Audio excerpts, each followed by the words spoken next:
Good evening, good evening, good evening. How is everyone doing this fine Thursday evening?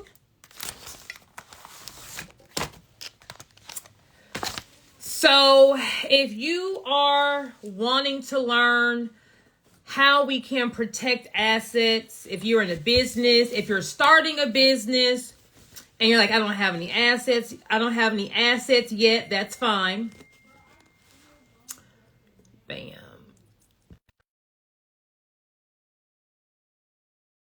The bad and the ugly in business, right?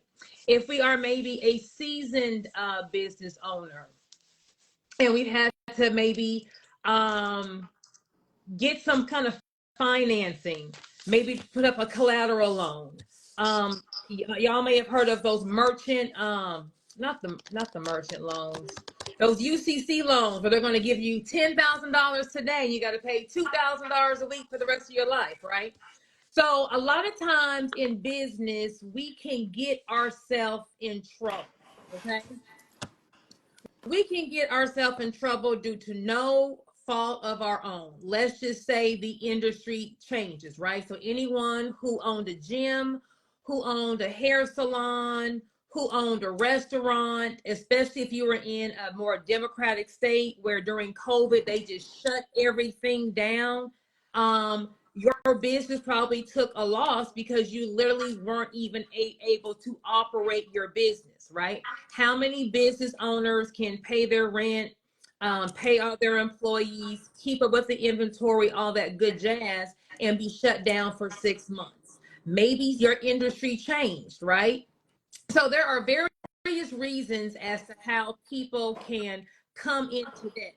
Maybe we just made a bad decision, right? We thought we needed this big space. We didn't need the big space. So tonight I have the pleasure of bringing on attorney David Hands. How you doing tonight? I am well. How are you? I am doing awesome. Attorney David Hands is a bankruptcy attorney out in North Carolina. And we're going to have a discussion tonight just to talk about bankruptcy, when you may need to use it. It may not be for you. You may have a family member, a friend, a loved one who is struggling in debt. Hold on, let me get my monkeys. Let me get my monkeys. So in business, everything is going good, right? And then something happens. I don't know what that something is, okay? Maybe our equipment broke down and we got a couple months behind on manufacturing some things. We couldn't work our business. We got sick. The industry changed. Sometimes if we have a glitch in how we are running the business, if there's a glitch in how we run the business, depending on how much cash flow you have, something stops. When the cash flow stops, that's when the monkeys come. The monkeys are called the monkey on your back or stress. So now we're behind on payroll. Now we're behind on our mortgage. Now we're just trying to, rob from Peter to pay Paul, rob from Peter to pay Paul. And, we're just everywhere. We aren't paying the bills until they're pink, and we are stressed. We may have some heart problems. We are arguing with our spouse. It's just a shitstorm at our home. And sometimes, and I'm speaking from experience, you will try to hold it all together, right? And I can hold it, I can hold it, I can hold it. But the entire time that you're trying to hold it together, number one, you're bleeding. And number two, 9 out of 10 times, all you're doing is carrying on what's going to happen in the end. Either we're going to have to let something go, we're going to have to close down. I can't keep holding on.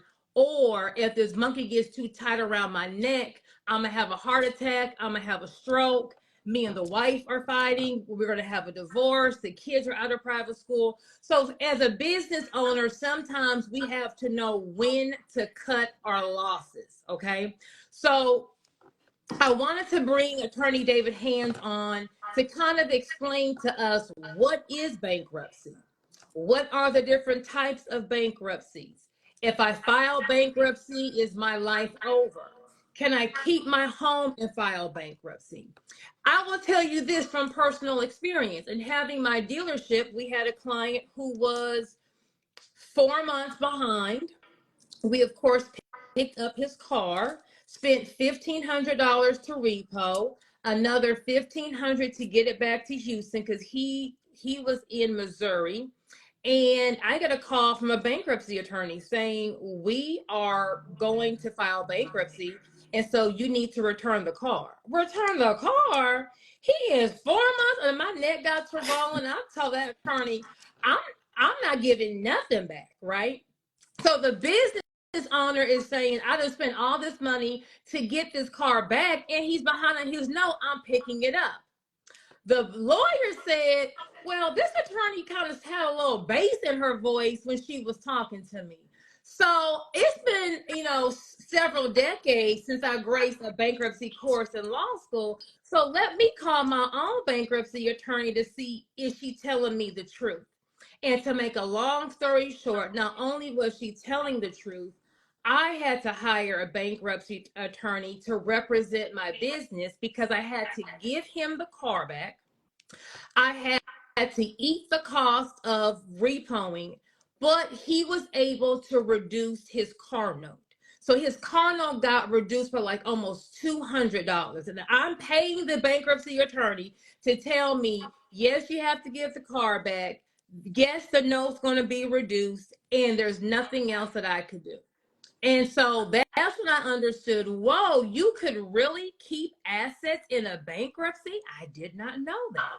So do you want me to call you Attorney Hands, Attorney David? What should I call you on this live tonight? You can call me David. David, okay. Yeah. David, let's get into the nitty gritty. All right. Can you first tell everyone on this live, what is bankruptcy? So bankruptcy is basically a legal process that helps individuals and businesses to get relief from their debt or to protect their assets from creditors. Okay. I.e. car dealerships. And there are two different types of bankruptcies. Okay. That an individual can file. So there's multiple types of bankruptcy, but we're going to more so talk about Chapter 7 and Chapter 13 today. Okay, so what is a Chapter 7 bankruptcy? So with a Chapter 7, basically what you're doing is you're basically going to the court and you're telling the court that, hey, I can't afford to pay my debt. For whatever reason, I lost my job, I had a bad divorce, I can no longer afford to pay my debt. And so you're asking the court to allow you to file bankruptcy, Chapter 7, that's going to allow you to get rid of the debt and get a fresh start. Okay. Now, before the court is willing to do that, people say, well, can anyone file? You have to show the court that you really can't afford to pay the debt. And the way they do that, they're looking at your income. And then so in North Carolina, your income is compared to the average income of a household of whatever your household size is. So if you're a household of 2 or a household of 5, they're going to look at the average income of a household of 2, 3, 4, 5, and that's what you're going to be compared to. If you are below that median, then you qualify for Chapter 7 outright. But if you're above that, that doesn't mean you don't qualify, but you have to undergo what is called the means test. And so that's why people say, well, can you file bankruptcy by yourself or do you need an attorney? I always say you need an attorney whenever you're doing anything legally related. Correct. Because you have really smart people. Some of my clients are some of the smartest people that I've found, but they've never filed bankruptcy. Correct. They don't understand the process. And so going through the process can be tricky if you've never filed a bankruptcy. How long is the bankruptcy for a Chapter 7 bankruptcy? So with a Chapter 7, you're looking at, once you file the case, you're looking at about a 3 to a 4 month window before you get your discharge. And once you get your discharge, then you're free to basically rebuild your credit and go on Okay. from there.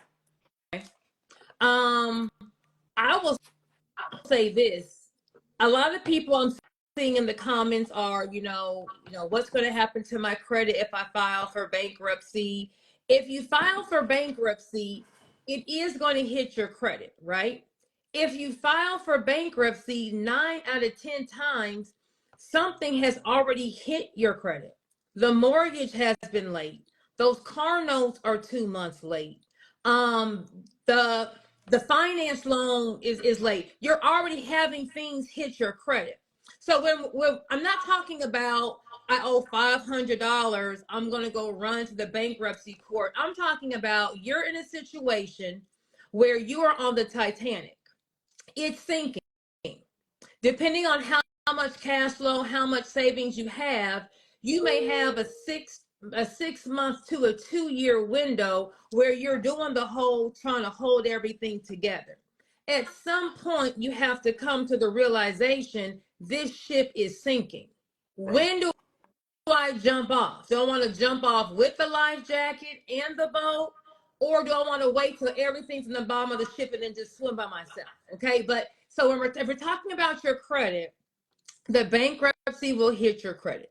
But it's not going to be the end of the world. Because if you're filing a Chapter 7, as David just said, it's going to take all that debt off of you. So whatever you owed, that debt's going to be discharged. Thank you. That debt's going to be discharged, meaning it's about to go away. Yeah. When that debt goes away, the monkeys go away. Your anxiety goes away. Your depression goes away. Your thoughts of suicide goes away. That divorce may go away. You can think now. You can be creative. You can reinvent yourself. You can start a new business. You can start living life. Right. We had a guy in our dealership come and purchase a car, and he was currently in bankruptcy. Okay, so he walked in, and then this is before we did in-house financing. A bank financed him with a bankruptcy. Yeah. He had to get approval by the bankruptcy trustee. His note couldn't be but so much to fit within the bankruptcy. But with a bankruptcy in the bank, not just on the credit, 5 years ago, he's currently in the bankruptcy buying a car. Okay, so Chapter 7 bankruptcy is going to be for those who have, hey, I have this debt. I want to get rid of all my debt. So I'm just going to get rid of all my debt. And if you have any assets, those assets go with the bankruptcy, meaning they're gone, well, correct? No, not necessarily. So let me just go back to something that you mentioned about the bankruptcy hitting your credit. What you said is pretty much spot on. If you are coming to me to talk about bankruptcy, there's some things that have already went wrong, and your credit is probably already correct. Pretty bad, So this is what I tell people, and you're going to probably get a lot of questions about this, but when I tell my clients, bankruptcy is probably the quickest way to rebuild your credit if your credit is bad. And let me explain why.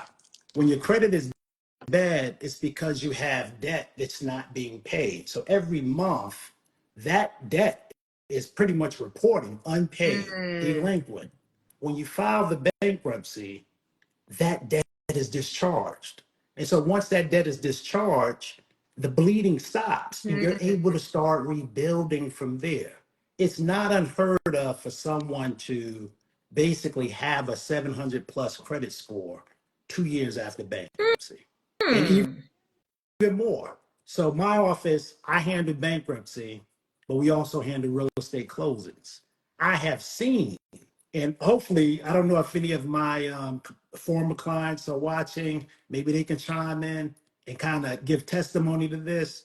Person filing Chapter 7, 1 year, 2 years later, they're back in my office closing on a loan. Really?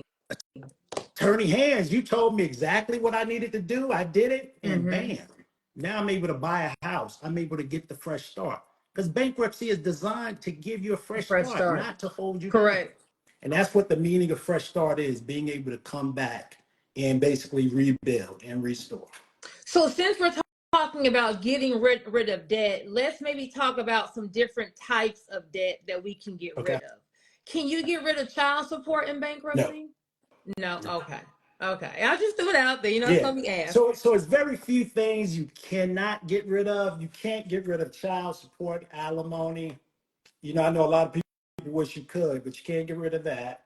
You can't get rid of criminal fines. So if you have a Okay. criminal fine, you're not going to be able to get rid of that. And then some taxes you cannot get rid Like of. payroll taxes. Payroll taxes, of course, you can't get rid of in Chapter 7, but recent taxes you can't get rid of. But if a tax debt is old enough, if the tax debt is over 3 years old, you can get rid of income tax too. You just have to have filed that return when it was due. It has to be over 3 years from the date that it was due, and there was no audit against you, or if it wasn't brought back up, you just didn't or weren't able to pay it. Okay. That debt is gone. That tax debt is gone. What about evictions and student loans? Oh yeah. Well, no. So you can get rid of evictions on your credit, but you can't get rid of student loans. Student loans you can't get rid of. Okay. There's a way to get rid of student loans, but it's a long process to try to get rid of student loans. It's easier to get rid of a student loan outside of bankruptcy now than actually in bankruptcy. Okay. So child support we can't get rid of, spousal support and alimony we can't get rid of. Any kind of criminal fines or restitution we can't get rid of. But any kind of credit card debt, any kind of some income tax, some IRS debt we can get rid of. Yeah. And like you said, it's basically willing to give you a fresh start. So it's like you're sinking in the sea. You're on the Titanic. The Correct. water's up to your neck. You see the sharks coming. You already know, this is about to be it. And then it's like a whole speedboat just comes in, picks you up, and takes you off. So now they're saying you can now start over. Start over. And let me just Okay. talk about some more things you can get rid of. And I know this is going to hit home because of the pandemic. PPP loans, the EIDL loan. You get rid of a whole lot of different things with the bankruptcy. And so they tell attorneys, when I first started practicing bankruptcy 19, 20 years ago, they told me that, okay, you're going to practice bankruptcy. Make sure you get your fees up front. I was like, why? Said, because with bankruptcy, if you don't get paid, you can file the bankruptcy for a client and your fee, if it's not paid, is included in the bankruptcy. You won't get paid. It's like, wow. Whoa. Bankruptcy is really powerful. If it'll get rid of the attorney's fee, the attorney that actually did all the work that's taking you through court, how do you get rid of that? So yeah. But So basically, that's why my mantra and what I tell everyone, don't think of bankruptcy as a failure. You need to think of it as a tool. correct. Because everyone has a tool chest of different things. You have insurance, you have different policies to protect yourself. Bankruptcy should be one of those things that you use or have in your back Correct. pocket. I'm not saying everyone should file Correct. bankruptcy, but if you get to a point where you're drowning, you don't know which way to, Correct. where to go from there, you should be able to consider bankruptcy at Correct. least. Mm-hmm. Okay. So we were talking about the Chapter 7 bankruptcy that's going to just take everything away. Now, what is the other bankruptcy that allows you to keep your assets and discharge the debt? Okay. So with the Chapter 7, let me just stay on Chapter 7 and then we'll talk about Chapter Okay. 14. Okay. With Chapter 7, if you have a house or if you have a car that you're current on, most of the times you can keep those assets even with the Chapter 7.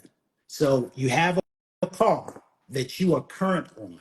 So if the person that you repossessed the car from filed a Chapter 7, he would not have been able to get that car back because He wasn't he current. wasn't current with the payments. But a person is current with their payments. The only thing they need to do is sign a reaffirmation agreement, which is basically saying, okay, the bankruptcy is going to basically discharge you as a creditor, and I'm not going to be responsible for paying that debt. But if you sign a reaffirmation agreement that says I'm reaffirming the debt. So after the bankruptcy, guess what? You'll be able to collect from me on that particular debt. So in Is that there a situation, you can limit? keep it. Is there a limit on what kind of assets I can keep in a Chapter 7? Or if let's say I have a house and I have a rental home, can I keep both of those in a Chapter 7? You can, but the limitations come to this. Just like I said in the beginning, if you are going to the bankruptcy court saying you can't afford to pay your debt, they're going to look to see if you really can't afford to pay your debt. Okay. So now, if you have a house that has a modest amount of equity, most state laws let you protect equity in a primary residence. Okay. So in North Carolina, for example, if you have $35,000 or less of equity in your house, you can protect that. So when the court looks at that, they're basically saying, okay, even though he has $35,000 worth of equity, that's protected. So I can't look at that as money to be paid towards his creditors. Okay. But if you have a house with $100,000 worth of equity, now the court is looking at, okay, you can protect 35, but there's $65,000 that's still outstanding that you can pretty much pull out of that house and pay your creditors. So either we take the house and we pay your creditors based on the equity that you have, or you come up with another way to, or file bankruptcy in a Chapter 13 instead of a Chapter 7. Okay. Make sense? Makes sense. Okay. Okay. So you can What else do keep we need to property, know but you about can't Chapter? keep a bunch of equity in the property. Okay. So what else do we need to know about Chapter 7 bankruptcy? I think we've pretty much, so Chapter 7, and like I said, is basically a 3 to 4 month process. Okay. It's the quickest bankruptcy.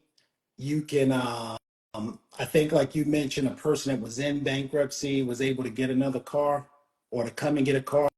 With a Chapter 7, it's becoming so commonplace that you have a lot of banks and creditors that are willing to loan someone money while they're in a Chapter 7. If you surrender a car, you don't have a car, loan the money to purchase another car, as long as they show that they have the assets or the money to actually pay for the car, pay the note. Okay.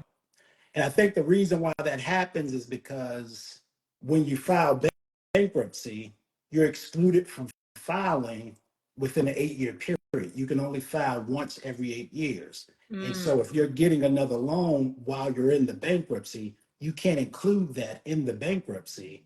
And so they'll have about 8 years to actually collect on that debt if you were to default on the loan. Okay. Okay. I like that. So what is the other bankruptcy for individuals? So for individuals, there's a Chapter 13. Okay. So this bankruptcy is more so used for people that are behind on a house or a car. So you're behind on a house or a car. Like I said, with a Chapter 7, you can't keep the house or the car if you're behind on it. But when you file a Chapter 13, basically what you're telling the court is that, hey, I fell behind on my assets, my house, my car. I want to try to keep it. And so what I'm going to do is I'm going to file this Chapter 13 to stop the foreclosure, stop the repossession, and work out a monthly payment that's going to allow me to catch up on the amounts that I'm behind. And so in short, think of it as sort of like a consolidation loan where you're basically paying one monthly payment, showing that you're going to be able to catch up on the amounts that you're behind on your mortgage or your car loan so that you can keep those assets. It's an attempt to keep the assets that you have. Let me ask you this. So if I have a house and a car that I'm behind on, and I have credit card bills, will the credit card bills get discharged, or am I paying a monthly note on all the bills that I have? So the way it works is like this. With your house, because that's secured debt, you're going to pay 100%. So you're not paying the full mortgage because normally a mortgage is a 30-year mortgage. So with a bankruptcy, bankruptcy, the longest term you can go is 5 years. And so over that 5 year period, you have to structure payments that's going to, one, keep your mortgage current because they don't want you to continue to fall behind on the mortgage, but also pay a portion to catch up on what you're behind. Okay. With a car loan, that's normally a 5 year term. And so they allow you to put that full car value in the bankruptcy. So, and I'll get to the credit cards in a second, but just to go back to when you said the guy got the car back from your dealership after you repossessed it. In bankruptcy, what you're able to do with a car, if you've owned a car for over 2.5 years, you can basically pay the lesser of what you owe or what the car is worth.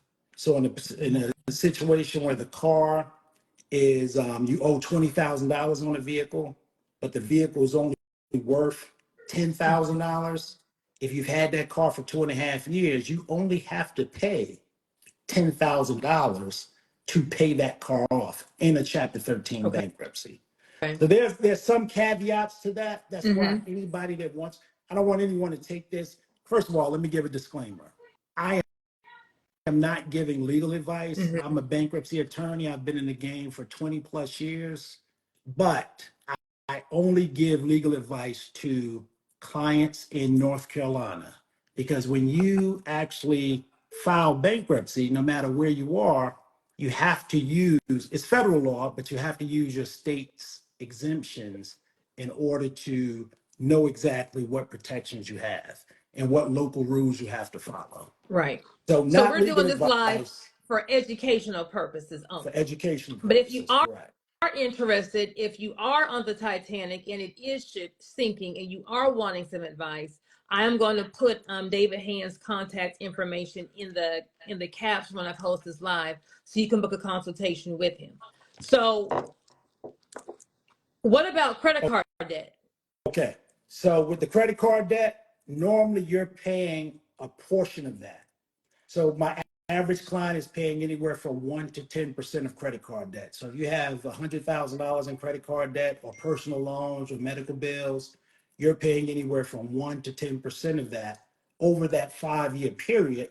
And then after you pay that, the rest of the debt is wiped out. Everything is going to depend on how much your budget shows that you can afford. Okay. And so it's a process where you're creating the budget and you're basically showing the court, I can afford to pay only 1%. So at $100,000, you're paying, what's that, $1,000 over 5 years? But if you're balling like Joy Hunt, you might have to pay the whole 100%. You're paying $100,000 over the 5 year period, but it's based on your budget.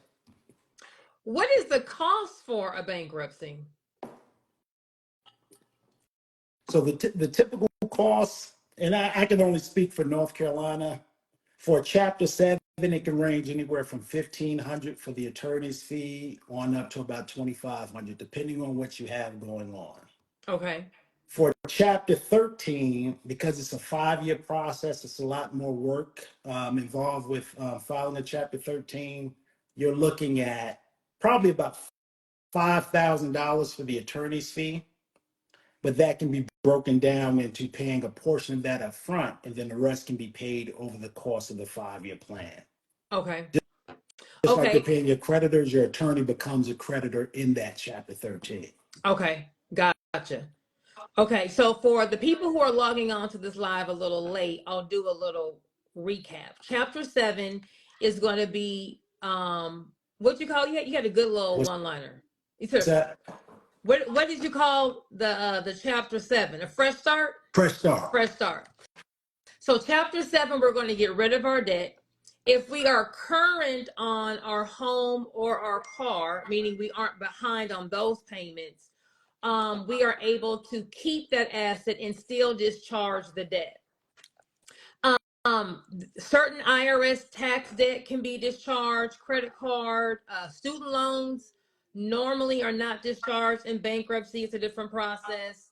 Your child support or alimony won't be discharged. And any kind of criminal restitution, we cannot get rid of that. if you are considering filing a bankruptcy, it is going to hit your credit. But as we said earlier, if you're thinking about bankruptcy, honey, something's already hit your credit. You're already behind on your mortgage. You're behind on your car payments. These credit card bills aren't even being looked at. So, our credit has already been hit. So what we're looking at doing is getting a fresh start, getting the monkey off your back. Stop stressing. Don't have a heart attack. We don't need to divorce our spouse. The kids ain't got to come out of football. We are trying to. We made a bad choice. The industry changed. Something happened. We just can't hold it all together, and we just need to kind of get rid of this stuff so we can start over. Be creative, get all that stress off of us, and then now we're good to go. Attorney David Hands just said that he does bankruptcy and he does real estate. And so he's had clients file bankruptcy, and then 2 years later, they're purchasing a home. So I really wanted to do this live because I want people to understand that bankruptcy is a tool to help you. If you file bankruptcy, you're not going to have the scarlet letter on you. It is not the end of the world. There is life after bankruptcy. There's a great life after bankruptcy because all the debt is gone. Like Attorney David Hands just said, if you have bad credit and if you're behind on a credit card bill, every month you're getting a ding. You're getting a ding. You're getting a ding. And your credit reports, your credit score is going worse and worse and worse and worse. Where when you file a bankruptcy, it's going to wipe all that out. So your credit is going to take a hit, but now you are starting over, a fresh start. The second type of bankruptcy that he was talking about was going to be a Chapter 13. This is where you're saying, I want to keep my assets. I want to just restructure my payments. This one's going to take a little longer. They're going to look to see what you can afford. But in my case, when I had the client, he filed a Chapter 13, he was able to knock off $200 on his car note because that was what they decided that they could afford. So they're going to take all your bills in the Chapter 13. They're going to see what you can afford to pay. And then your creditors are going to have to get a reduced amount of what they were already getting so that you're able to keep your assets. So a Chapter 7 and a Chapter 13 will be the two types of bankruptcies that an individual can file. Now, David, for those who have a business, maybe we got an MCA loan, maybe we got some kind of equipment or inventory finance loan. Right. What is a Chapter 11 bankruptcy? So the Chapter 11 bankruptcy basically it's a Chapter 13 for a business. It's a business that's trying to reorganize its debts. And so most people that come to me, they have a mom and pop type business. And when I say that, I don't say that loosely or trying to disparage anyone, but a mom and pop type business, what I have, any debt that I have with the business, with my law firm, I'm basically tied to it, meaning I have to guarantee it. And so in a situation like that, when you have a business trucking company, I file a lot of bankruptcies for people that built the trucking companies out, and then I guess the market tanked. If you're tied to that debt, you can't get away with just filing a business bankruptcy because the business will get rid of the debt, but then the creditor will be able to come after you personally. The best way to do that is to go ahead and file the bankruptcy personally, wipe out the debt from your name, and really all you really have to do with a business, unless it's a business that you want to be an ongoing concern, close that business. A month or two later, or 3 months later after your bankruptcy, you can just open up a new business. That debt does not follow. You know, now, and when I say this, I say this by saying, if you have sort of like let's say you have a daycare. You have a daycare, you close a daycare, there's a lot of debt owed. And then a week later or a month later, you open up another daycare, and you're the owner of that daycare. A crafty attorney, especially if someone came to me and said, I believe that this particular daycare is basically just a rollover from that daycare, then there's a way for that attorney to try to go after that new daycare. So you have to be strategic with it. You can't just open up another daycare after getting rid of that. And so anytime that you're doing anything, when you're filing bankruptcy, you want to talk to a bankruptcy attorney. What I call my consultations, I call them strategy sessions, because I'm going to advise you, I'm going to keep you away from bankruptcy fraud.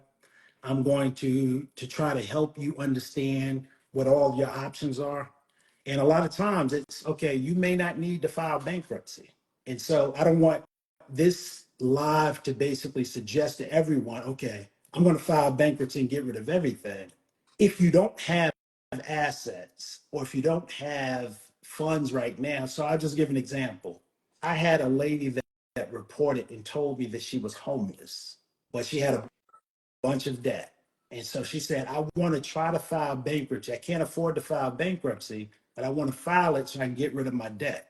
And I asked her, I said, well, you're someone that I would consider judgment proof, meaning that even though you owe this debt, there's no way that creditors can come after you to collect. You don't even have an address where they can really, where they can even serve you to try to collect the debt. Correct. And so at that point, there's really no need for you to pay an attorney to try to get rid of debt. Bankruptcy is actually for people that have assets that they're trying to protect. And people say, okay, well, bankruptcy is for poor and it's failed. Bankruptcy is actually for people with money and people with assets that are trying to protect those assets.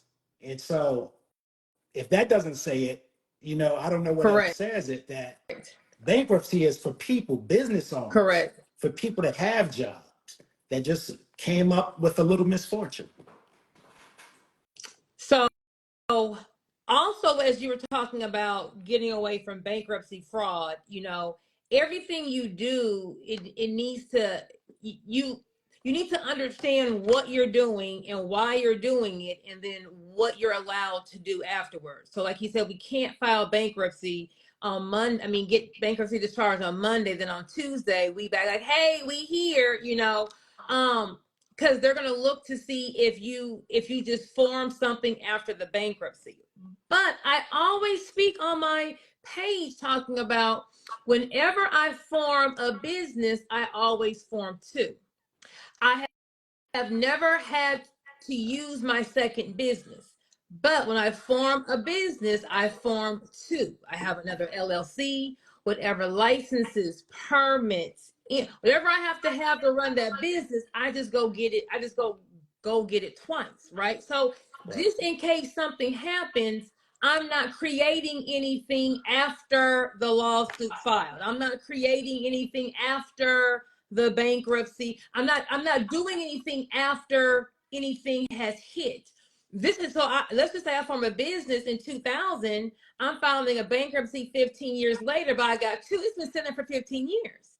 So you want to make sure also when it comes to bankruptcy that you talk to someone about business structure. What are my options? What can I do? When can I do it? And how can I do it? Okay. There's a method to the madness, but you just have to understand who you are. There's not just one little strategy fits all, right? Everyone has a different situation. But what I want you guys to really understand is knowing that life is not over after bankruptcy.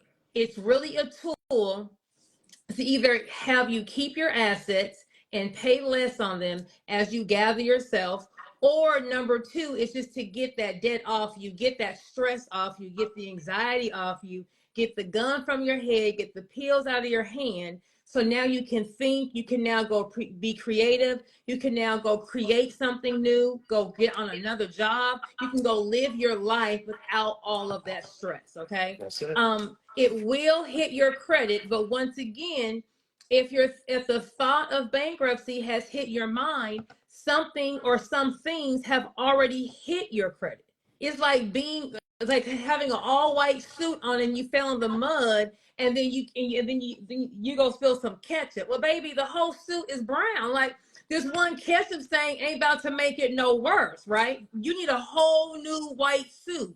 So the bankruptcy is the whole new white suit. And then once you get clear, hopefully we have learned our lesson from whatever got us into the bankruptcy. So when you have that fresh start, we don't mess it up and now we're trying to come back again because like David said, you can only do it every 8 years. This is not credit repair. This is not a way to fix your credit. It's not a hustle or a scheme.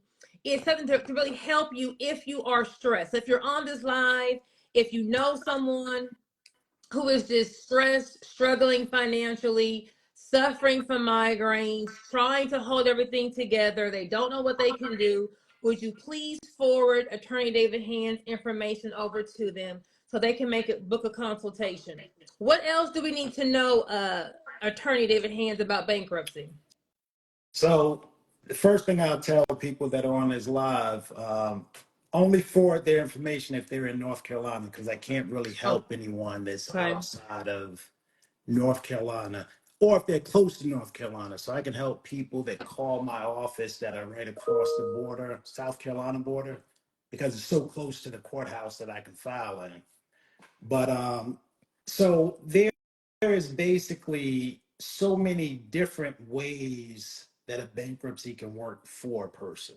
I think I was talking to you the other day, and I explained that when the housing market crashed in 2008 and everyone was underwater with their mortgages, there's actually a way that I was able to help people get rid of a second mortgage. And it is really just working with the bankruptcy statute.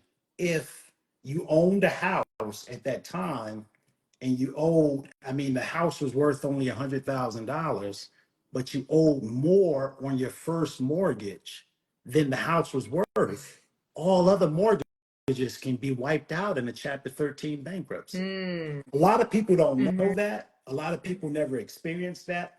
Matter of fact, some bankruptcy attorneys may not even know that. That's why you got to make sure you get an experienced bankruptcy attorney that understands how to navigate the bankruptcy statute. But there's so many different things and different ways you can use bankruptcy to benefit yourself if it's something Correct. that's for you. It may not be for you. Correct.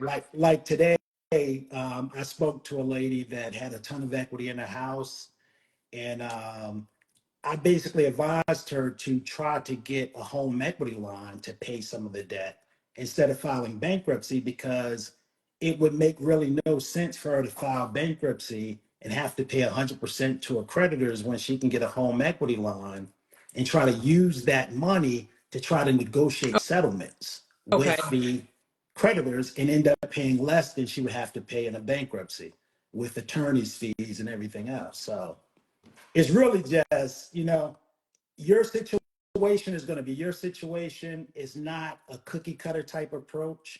That's why you need to speak to someone that's actually familiar with your situation that you can explain to them so they can kind of come up with the perfect strategy for you to see if bankruptcy is right for you or not. Right. Okay. So I will save this live on my page. So for those who have come in late and you're asking questions, we kind of already covered those questions. But the two types of bankruptcies for an individual will be 7 and 13. That's 7 right. will discharge the debt and you can keep assets if you're current on them. 13 will allow you to keep your assets and kind of consolidate all your debt, and then you pay a reduced amount on that debt to keep all the assets. Chapter 11 will be for a business, but if you have business debt that you were a personal guarantor on, then you personally need to file bankruptcy so that you can get that debt off of you. Bankruptcy is a fresh start. You are not going to die. Life doesn't end with bankruptcy. With all your debt being discharged, it will hit your credit, but so have the repos, the late mortgage payments. Things have already hit your credit.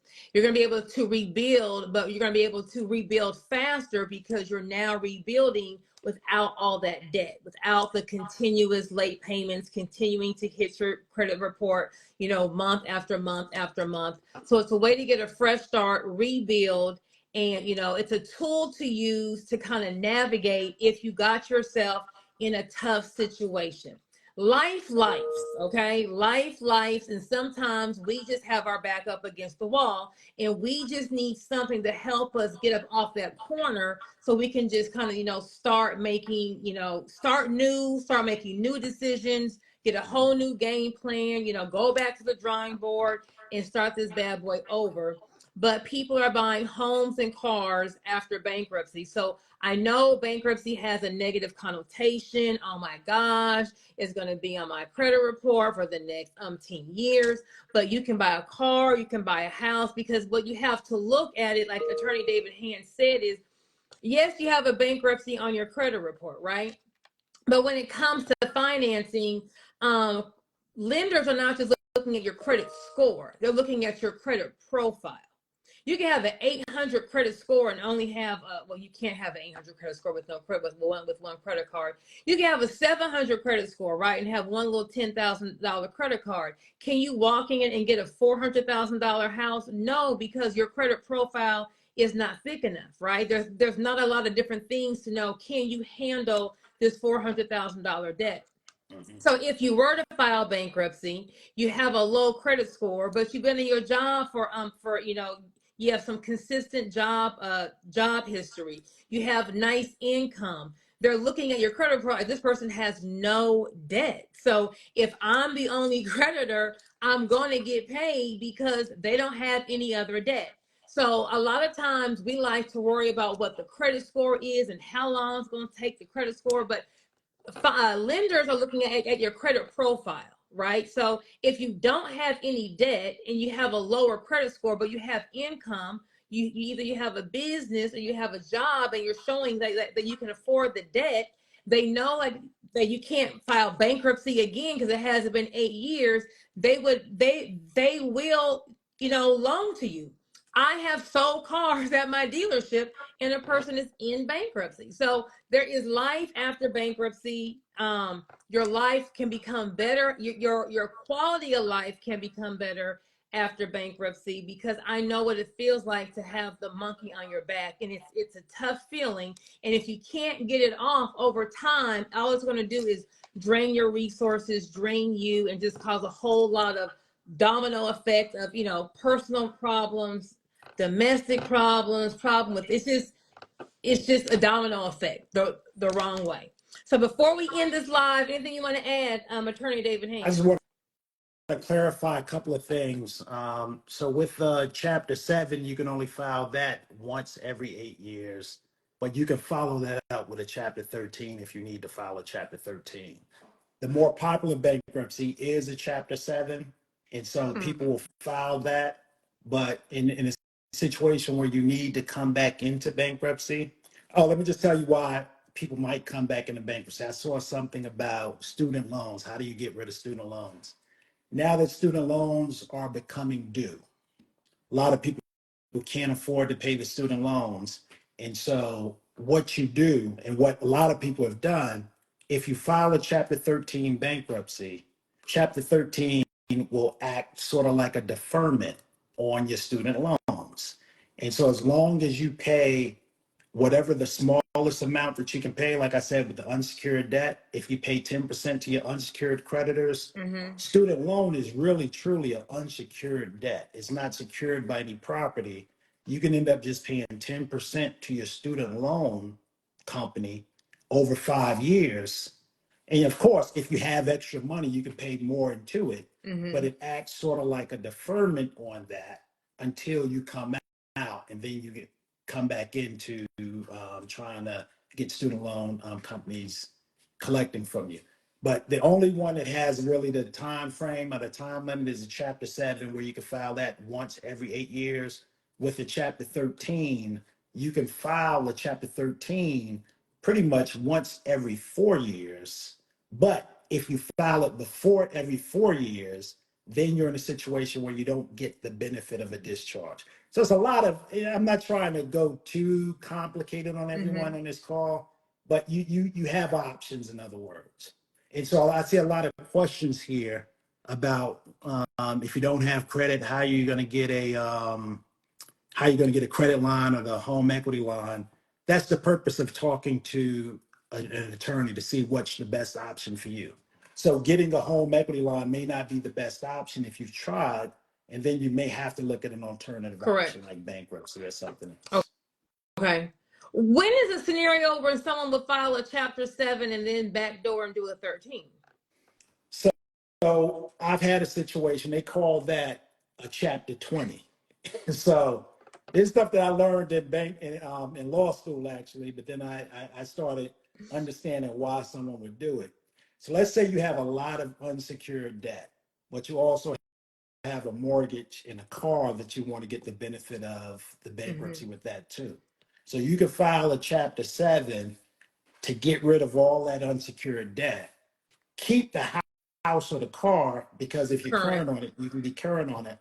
But then when you file a Chapter 13, let's say a year, 2 years later, or you fell behind with the house or the car 2 years later, now you're able to restructure that car to reduce the payments. So now your monthly output becomes a lot less. You increase your disposable income because the amounts that you're paying on a car is a lot less than where you were paying before. And with the house, really you're paying the same thing with the house unless you're able to get rid of a second mortgage like I told you about.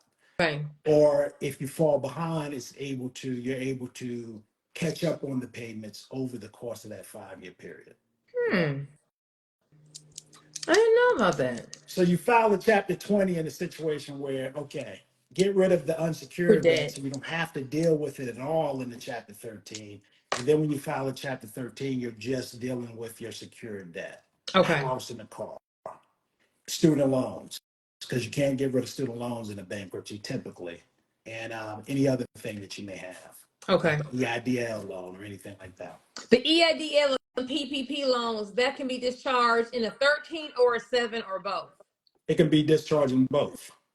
So remember, Chapter 13 has a discharge at the end of that 3 to 5 year period. You just have to pay something, and it's based on your budget. And so if that something is 10% and you got $100,000 loan, you're paying, what is that? 10%, $10,000 over the course of the 5-year period. But then the 90,000 that's remaining is wiped out. So after you make the payments for 5 years, everything else is discharged. Is wiped out with your unsecured debt based on your plan. So the key is how you construct your plan at the beginning with your attorney. Okay. That was good. I learned something. A bankruptcy professor. All right. Oh, I used to teach bankruptcy too, really? by the way. That's why. Yeah, I taught at the local law school in What Charlotte. law school? Charlotte School of Law. Okay. When did you graduate? Oh, I graduated in 2002.